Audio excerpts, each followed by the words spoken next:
Oh, Stephen A., like, love, or hate Jay Cutler's response?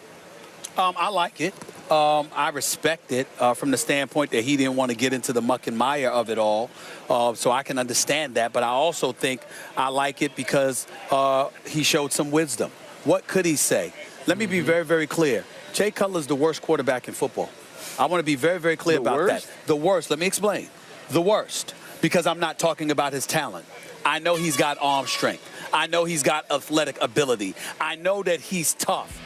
Last time I checked, people out there, I watched Mike and Mike this morning with Ryan Russillo and Mike Golick. I've listened to people on talk radio. I hear all of these folks in Chicago and beyond bloviating about Jay Cutler. They know he has some hiccups. Nobody's lying about him. Please don't get me wrong. I'm not casting aspersions on anybody, but they keep talking about his abilities.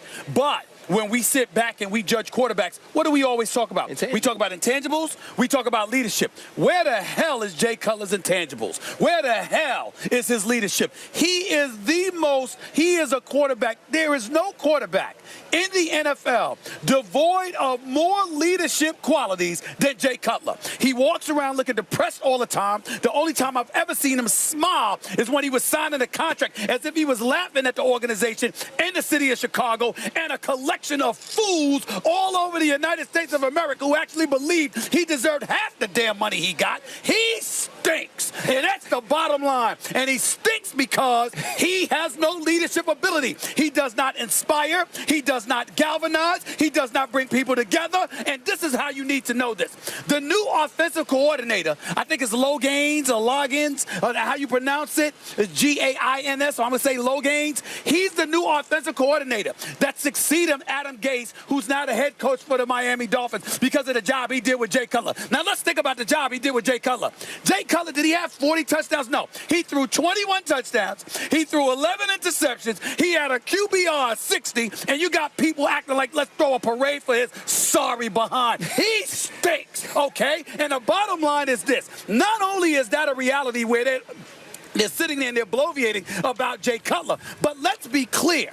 What you're doing is that offensive coordinator, Logains, that is there now, the number one reason he got the job is because of his relationship with Jay Cutler. You know why his relationship with Jay Cutler is such a big, big issue? Because people usually don't have a relationship with him. The players he plays with, the players he throws to, the players he hands off the football to, nobody but Brandon Marshall speaks up for him, which is why Brandon Marshall no longer has credibility when he has something to say about quarterback. Because the fact that he would come front and center and speak on behalf of Jay Cutler immediately strips him of any credibility he has. We're talking about any quarterback whatsoever. My man Chris Carter, my former colleague here at ESPN, used to say Blaine Gabbert stinks. Well, he's saying that about Blaine Gabbert's ability. I'm not talking about Jay Cutler's ability. I'm talking about his lack of leadership. I'm talking about his selfishness. I'm talking about how distant he is. And I understand that there'll be people out there saying, I know it's type 2 diabetes or whatever it is. The way I look at it, we live in an advanced society where there's medicine everywhere to help you out. I think it goes a bit deeper for Jay Cutler than just that. I think he's who he is. He's always been that way, and he's laughing all the way to the bank with his family. He stinks. He doesn't need to be anybody's starting quarterback, and it's a damn shame that he's actually a topic on this show because Jay Cutler stinks, period. Well, I wouldn't say it's a shame after that he's a topic on the show. Good, I want to talk about Jay Cutler every day. You're wrong that he's the worst quarterback in the NFL. Look, you just said his QBR. I give you a whole list of guys with worse QBRs than Jay Cutler. Okay, that is true. Intangible. We had Mike Tomlin on the show yesterday, and from the first word anyone has ever heard Mike Tomlin utter, you go, man, if I was a player, I would run through a brick wall for that guy. And with Cutler, you're like, man, if I was in a huddle, he couldn't inspire me to walk out of the huddle. Like, I get that. That's why that kind of component of his personality and the fact that he quit in the NFC Championship game, that undermines his value. Obviously, it lowers it from solid middle-of-the-pack kind of NFL quarterback, maybe even high average. It's a very competitive position, but he's a talented guy, to below average. He's a below average quarterback because of everything you just mentioned. But let's not pretend he's the worst. Like, I don't care how uninspiring he is. He's better than Nick Foles. I know Foles had a very good season under Chip Kelly, but if you watched Foles last year, you know Jay Cutler's better quarterback than Nick Foles. I want to talk about what he said directly, because he was criticized, and Bennett said he's the worst quarterback in the league. I loved everything Cutler said about it, except for one thing. Because he took the high road. I loved it, except for one thing. He said, all receivers always think they're always open. That was good. I'm like, okay, I'm with you. I'm with you. Mm-hmm. Maybe Tom Brady will have a better time connecting with him next year. And I thought, Jay, that's the dumbest thing you could say. You had me with you because let me tell you something. Tom Brady will certainly have better success connecting with him. That's why I don't think it matters. Because he's the best quarterback who ever lived, and you're running a 2 tight end set with Gronkowski. Of course. So, like, why would you set yourself up where in order to disprove that you're the worst, Tom Brady can't find the guy now? Hey, but do we even care if he's the worst or not? Because we know he's not the best. Right? But what we do know is that when you say something like this about a former quarterback, it's not about him being able to play or not.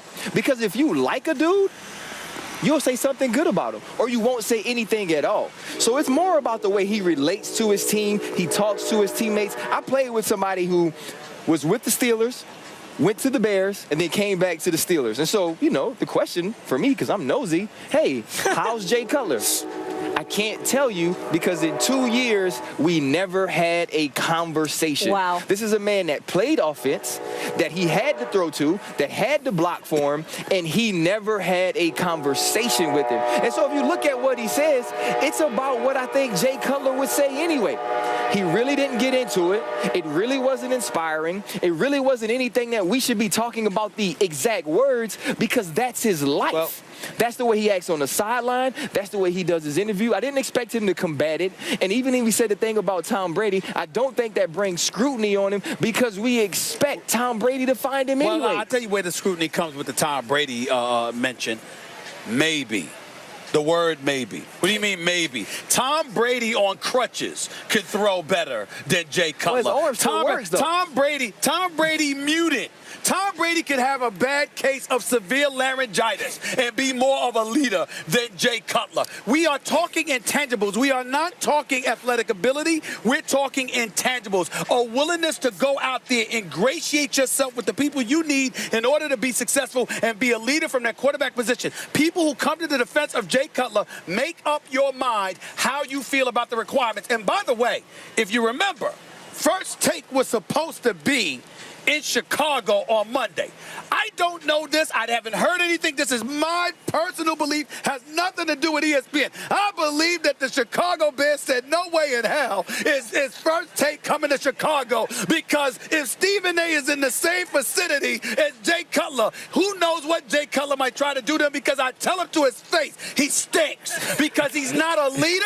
He doesn't lead and galvanize troops. And on the NFL level at the quarterback position, that is exactly what you need in order to be successful. He is stealing money from the Chicago Bears. Stealing money. He should be arrested for theft. All right, let's leave it there. You know who did welcome us? Richmond, Virginia, the Washington Redskins. Their signal caller. There he is over there, Kirk Cousins. Come on out, Kirk. He led his team to NFC East Championship status. Now, I don't feel that way about him. He will be with us next. Okay. He's probably going to run after that. See you, bro. More First Take after the break. You sure know you better than Jake.